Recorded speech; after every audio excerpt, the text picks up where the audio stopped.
Hey everybody, it's Jonathan James here. Just want to go through some quick tips to help everybody grow their business. So, what are some of the keys to growth? People ask me, clients ask me all the time, how do I grow my business? I think the six keys are the people, financing, customers, technology and automation, planning, and leadership. And I'm going to dig into each one of these things in a little bit here. This way, you have a better idea of how to analyze your business and how to set your business on the right path to growing consistently. So, first, people, right? You need the proper training and onboarding process, advanced training from start to finish. So, what that means is, if someone comes in, you're going to train them. Everyone's going to be trained the exact same way in a certain role once they're onboarded. After that, you're going to continuously train them and teach them how to perform in other roles and perform in their role at a higher level. All right. The key here is you want everybody to feel like they have the ability to advance. All right. You want to put the right people in the right position to succeed based on their current skill set. The ability to hire the right employees to join a team. This is crucial. It's very hard to get the right people in the right seats. All right. If you use a service like Indeed, I know Indeed works very, very well.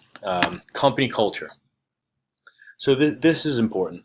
There's some offices and some companies that have a very loose culture. Others are more structured and rigid. You have to find a culture that's going to fit you. At the end of the day, as long as the culture is right and your team or your employees are producing, that's what matters. All right. I've had clients that have dysfunctional cultures. They have great products, great businesses, but dysfunctional cultures, and it will eventually rot the business from the inside. You want to be able to forecast personnel needs. So what does that mean? If you're a seasonal business, you need to know that in your business, you want to start bringing people on prior to your busy season to be able to handle the inflow of business. Okay, and you need a strong management team. I have certain clients that are one-man operation. I have certain clients that have, 5, 6, 7 managers to handle a staff. All right. Whoever is in management should go for management training and have, strong managerial skills. Financing. Now, obviously, Sprout specializes in financing, but a key for growth is always having access to financing. All right. If you have to self-fund your project, self-fund your business, it's going to take much longer and it's going to prohibit your growth. All right. Emergency capital. What does this mean?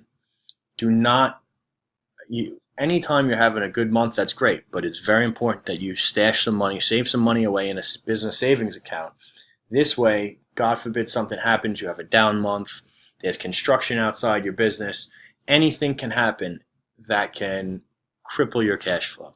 Having a savings account, emergency capital on the side, ready to go is crucial, because if you don't have that, the setback can be that much, longer and greater. When we're talking about financing, it's very important to add, do not be over leveraged. Okay, what does that mean? That means if your business is producing $100,000 a month, you want to have a healthy amount of debt, okay, or no debt, but I would say a healthy amount of debt. So if you're doing $100,000 a month, it's not good if you owe 200, 300, 2 million, unless it's on an SBA in an SBA loan. All right. So don't over leverage your business. The proper amount of financing is key. So what do I mean by that? Too much debt can cripple you. Too little debt is not going to give you what you need to grow the business. On top of that, as you take on lines or you get business financing, that will build your business's credit. All right. Another thing that will help build and keep your business credit in good standing are your vendors. Make sure you pay them and pay them on time. All right. Customers. So how do customers make you grow? Besides the obvious, well, the more customers I have, the more business I'm going to do. That's obvious. But how do you keep the same customers coming back? Well, one, you can listen to your customers' needs, okay? How do you do that? You can do it in surveys, watch Facebook reviews, watch Yelp reviews, and face-to-face. It's always nice to get to speak to your clients or your customers face-to-face and ask them what they think of their experience when they come into your store, or when they bought your product, or when your team performed their service. Um, Customers, again, marketing. Continuous customer acquisition is key. All right. If you can always find a way to bring in new clients, new customers in the door, your business should be successful. Personally, we have a parent company, or a related company that does and focus on small business marketing. It's the website is effectivebusinessgrowthsystems.com. Right. So advertising, marketing, use cutting edge marketing and cutting edge advertising. You want to focus on where your customers and clients are. Okay. What that does is, if you take a look and you think about who is your ideal customer, those are the people you want to put the ads in front of. You don't want to put blanket ads in yellow pages or blanket ads everywhere, because the people that aren't your ideal customers, they could waste your time. They could use up your resources. Only focus on your ideal customers. Customer satisfaction. Keeping your customers happy is just as important as acquiring new ones. The reason being is people buy from people they like, know, and trust. So what does that mean? That means a lot of your clients, a lot of your customers are going to be repeat business. All right. And when we talk about repeat business, upselling your current customers. Okay, because they're going to be the ones that are most likely to buy your new products and services, and continue to use the products and services that you already have and offer. Technology and automation. So as the business world is adapting, there's more jobs are being lost by automation. And I think there's going to be two classes of people, right? Or classes of business owners. The business owners or the entrepreneurs that embrace this, use this to their advantage, and the ones that think it's just another fad and it's going to fade out. The problem with that thinking is, I'm telling you right now, it's not going anywhere. Okay, you can do much more with the right automation in place with much less staff. So those entrepreneurs that use automation and technology in the right way will be able to spend more on marketing and customer acquisition. All right, what processes can you automate? You can automate email campaigns, text campaigns, call-in, shipping. You can sell most of your products online through sales funnels. All right, having an up-to-date website and product delivery is key. All right, a mobile app for customers and potential clients. We're launching one this week.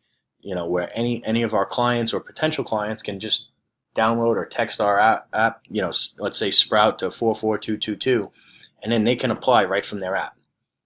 When they have a good experience, they can send that application to their friends, and ultimately send in more clients, to Sprout.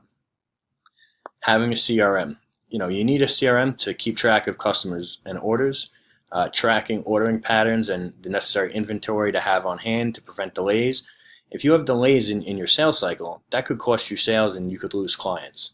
So having a CRM is very key in that regard, and having a CRM allows you to automate a lot of the processes that have to do with reaching out to your customers, reaching out to your clients. You always want to be able to stay in front of your clients. Updated payment processing equipment. This is pretty easy. I mean, just for the security of your customers, you want to make sure that if you accept credit cards, everything is up to date. And what I mean by that is they have that you can accept the EMV chip and secure online checkouts. Having an e-commerce. Even if you're a brick and mortar location, it's very important that your website can sell for you. E-commerce is becoming a larger percentage of sales across all businesses. The last thing is you want to have consistent cost reviews. You don't want to pay too much for certain technologies like credit card processing, like website development, sales and automation. All of that you should always make sure that you're working with a reputable company that knows what they're doing. They know how to get in front of your ideal client, and they know the right messaging and copy to send them.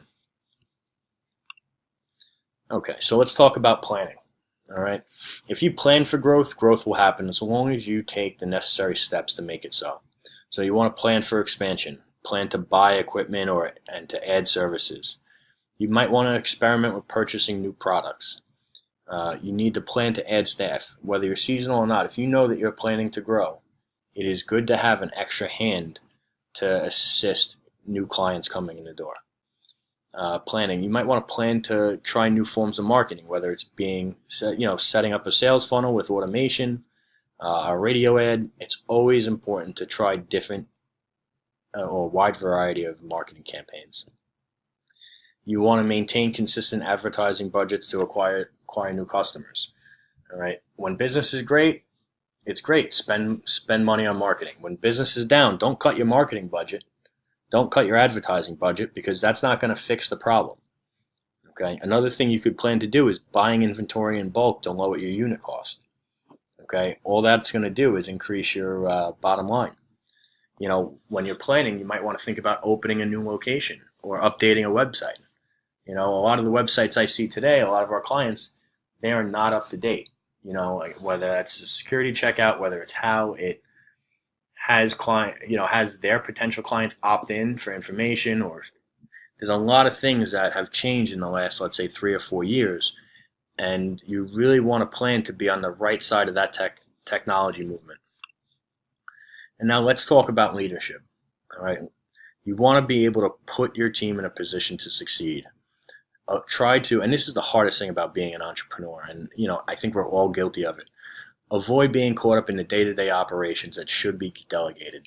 So what I would say to this is, if you can have somebody do a certain function at 70 to 80% of your capacity, you shouldn't be doing that function. You should be finding somebody that can take over that role or take over that duty for you. This way you can be focused on the macro or on the bigger picture. Right, and what is that? Looking for new opportunities to grow and expand. Maybe it's a partnership, a JV, a new product, a new location. You want to review and optimize your existing processes for ideal output.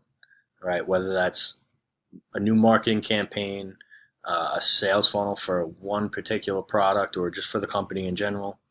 You want to be tracking the correct business metrics. So what do I mean by that?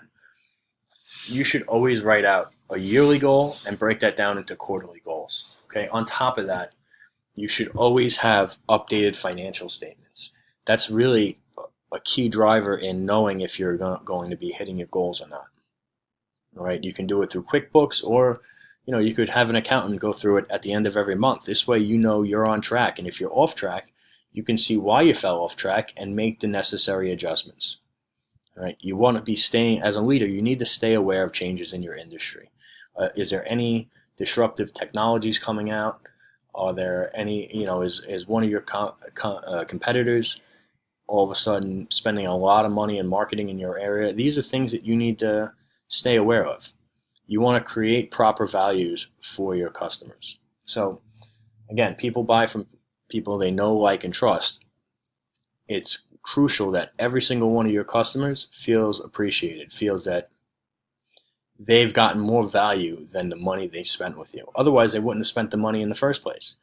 And then finally, and last but not least, keeping a step ahead of your competition. If you do everything that we just went over, you're off to a very, very good start. If you guys have any questions or you want to discuss this further, just email applications@sproutlending.com. Thank you.